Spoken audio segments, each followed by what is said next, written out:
દેખાય છે હે। નમસ્કાર મિત્રો, હું ગંભીરપુરા જીવદયા ટીમ ઉપેન્દ્રસિંહ પરમાર। આજે અમે વડનગર તાલુકાના ઊંડણી જોડે ગણેશપુરા ગામે આવેલા છીએ। ત્યાં એક પરિવાર છે, દેવી પૂજક પરિવાર છે। એમના માજી છે અને એક આ છોકરો છે, એક બીજો પણ છોકરો છે મોટો। બંને છોકરા આંખે નાનપણથી જ દેખી શકતા નથી। આજે અમારી ટીમ દ્વારા એમને કરિયાણું, કપડાં અને બધું આપેલ છે અને એમના ઊંડીમાં પોતાનું મકાન છે, ત્યાં મકાનની પણ અમે વ્યવસ્થા અમે કરી આપવાના છીએ સરપંચ જોડે રજૂઆત કરીને।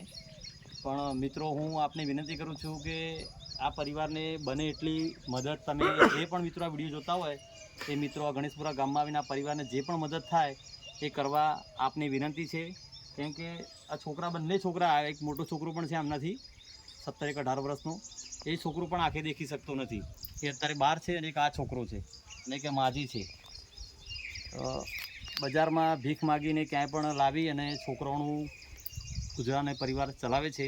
તો આપ સૌ મિત્રોને વિનંતી કે આ વિડીયો બને એટલા બધું શેર કરો અને અમને મદદ પહોંચે એવી મારી નમ્ર વિનંતી।